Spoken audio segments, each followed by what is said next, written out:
네, 오늘의 주제입니다. 미국의 은행 구하기 미션, 과연 성공인가?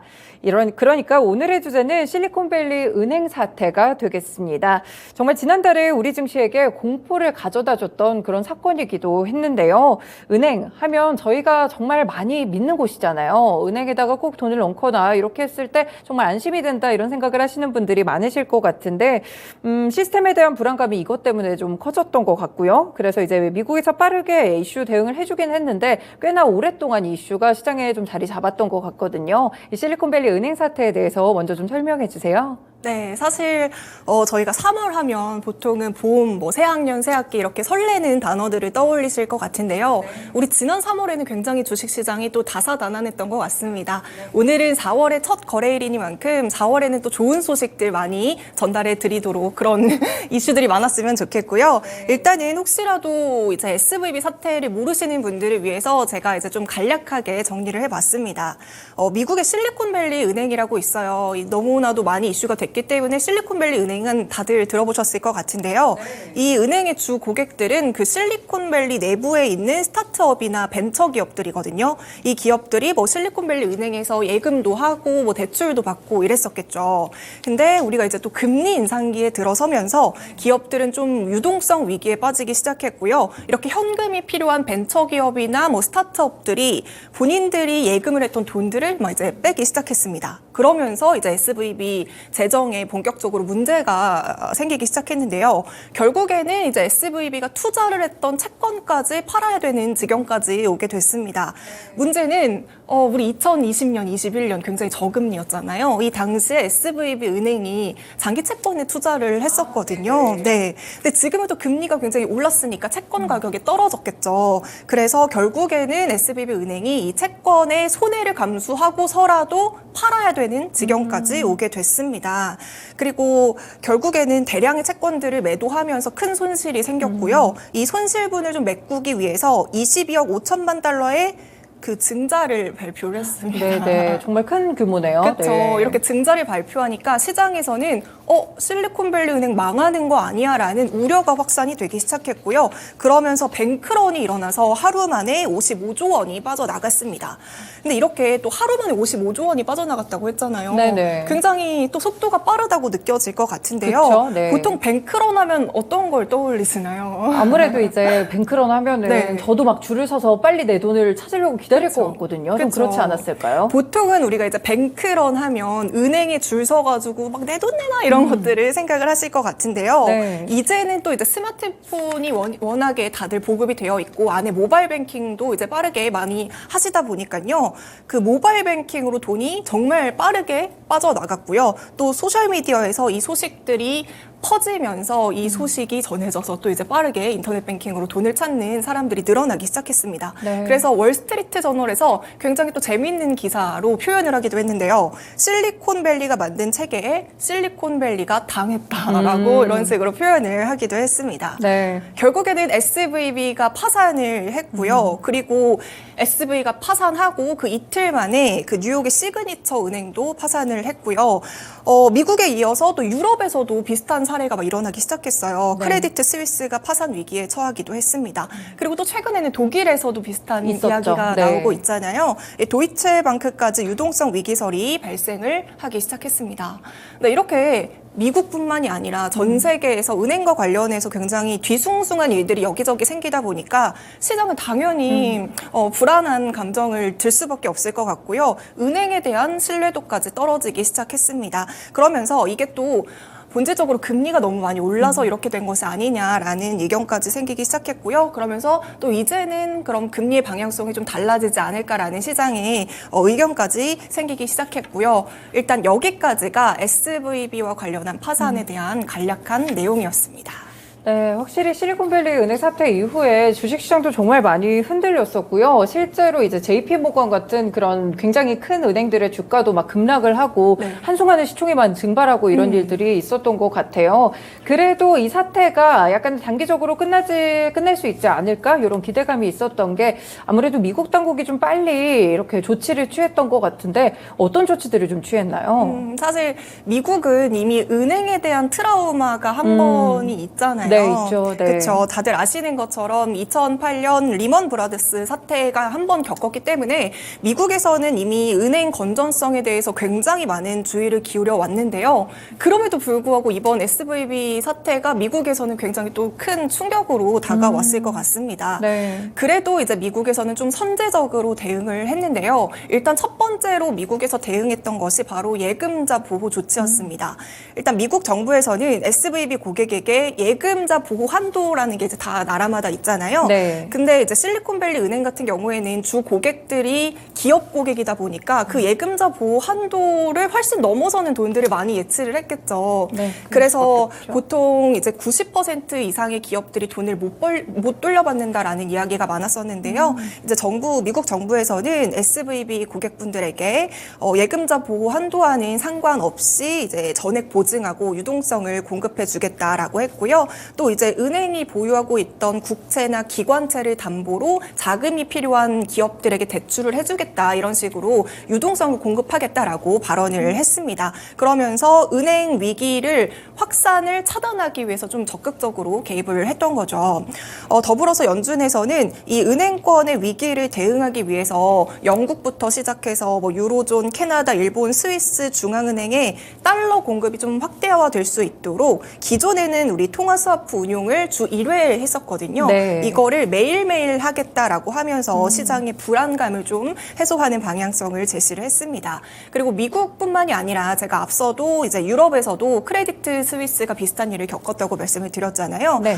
유럽 쪽에서도 이 크레디트 스위스 위기를 대응하기 위해서 스위스 중앙은행에서 유동성을 역시나 지원을 해준다고 발표를 했고요. 또 UBS가 크레디트 스위스를 인수하겠다라고 나선 점들이 일단은 시장의 불안을 좀 잠재워주는 요인으로 작용을 했습니다. 그래서 이런 대응들을 보면서 아무래도 시장들은 그래도 정부가 어떤 위기 상황에 대해서 대응을 해주는구나라고 하면서 약간은 분위기가 반전되는 모습을 좀 보였었죠. 네, 그렇군요. 확실히 그래도 나라에서 좀 빨리 나서주니까 이런 사태들이 진정이 되고 또 인수를 한다는 기업이 있어서 또 다행이었던 그렇죠. 것 같아요. 네.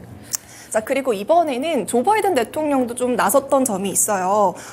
트럼프 대통령 시기에 완화됐던 은행 규제들을 다시 좀 강화시키라고 지시를 하기도 했었는데요.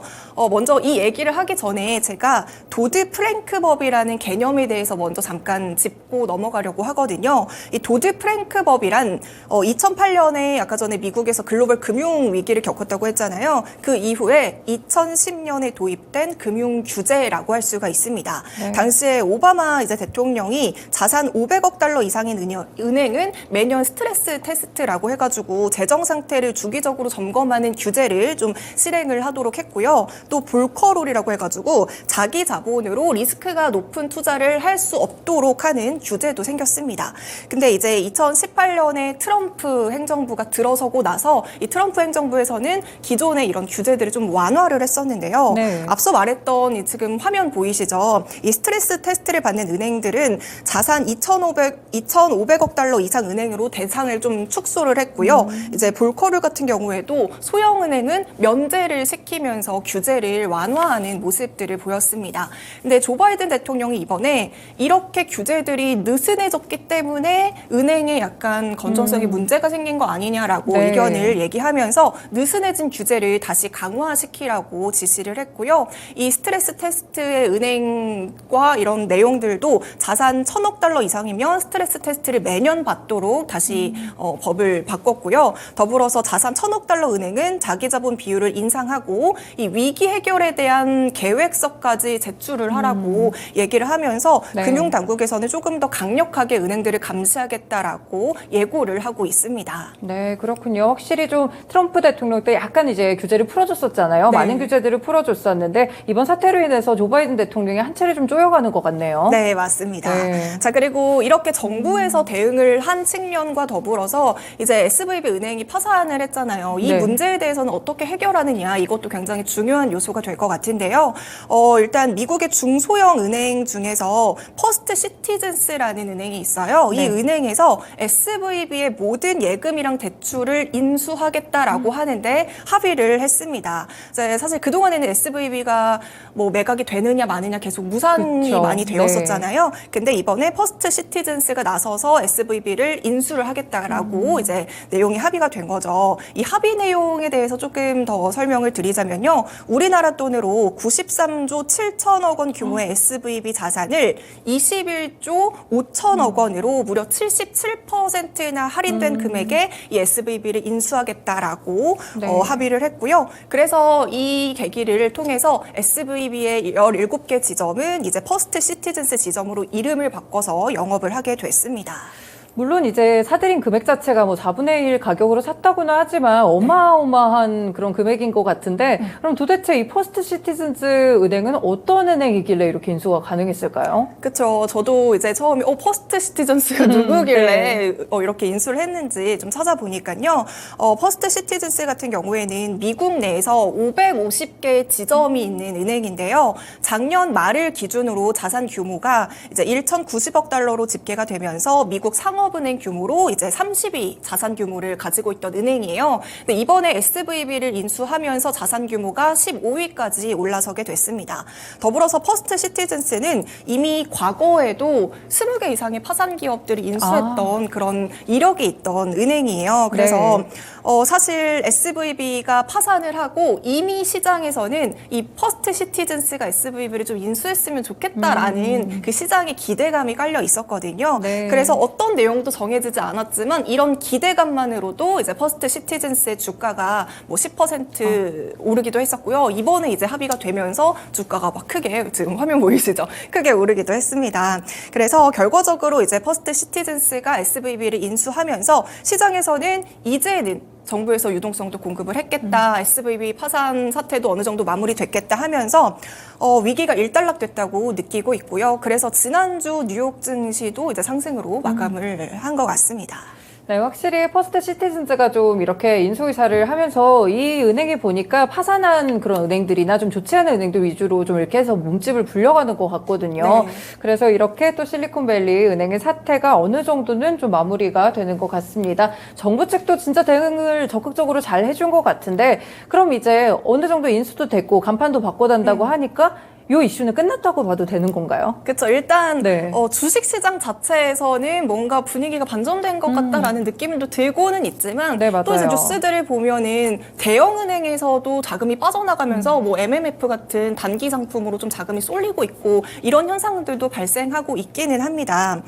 그런데 이제 제가 잠깐 지난 1분기를 말씀을 드리자면 이제 3월이 끝나면서 지난주 1분기가 마감이 됐잖아요. 네. 근데 뉴욕 증시에서 최고의 1분기를 보냈다라는 이제 기사가 막 쏟아지고 있어요. 코로나 이후에 이제 크게 상승했던 2020년 2분기 이후에 이번 1분기가 가장 크게 상승했던 증시였고요.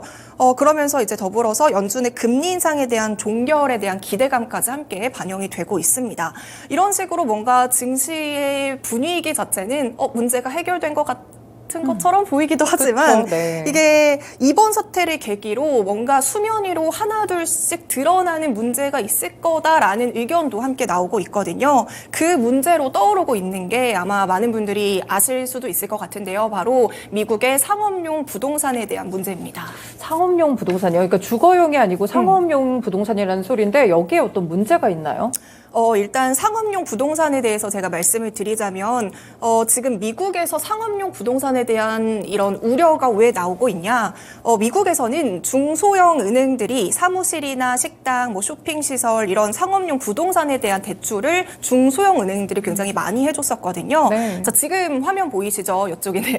지금 화면이 보이시는 것처럼 올해 2월 말을 기준으로 이제 미국의 상업용 부동산에 대한 대출 비중이 중소형 은행이 67.3%로 굉장히 많은 비중을 차지하고 있습니다. 네. 그리고 이 은행들은 우리나라 돈으로 이제 2,988조 원 수준의 부동산 대출을 가지고 있어요. 이렇게 중소형 은행들이. 네. 근데 아시다시피 지금 금리가 굉장히 많이 오르면서 부동산 시장이 침체기잖아요. 좋지 않죠. 예. 네, 더불어서 지금 기업들은 또 인력을 감축하고 있는 분위기도 있고요. 코로나 이후로 이제 재택근무를 하는 기업들이 많아지면서 이런 상업용 부동산에 대한 공실률이 굉장히 높아졌습니다. 네.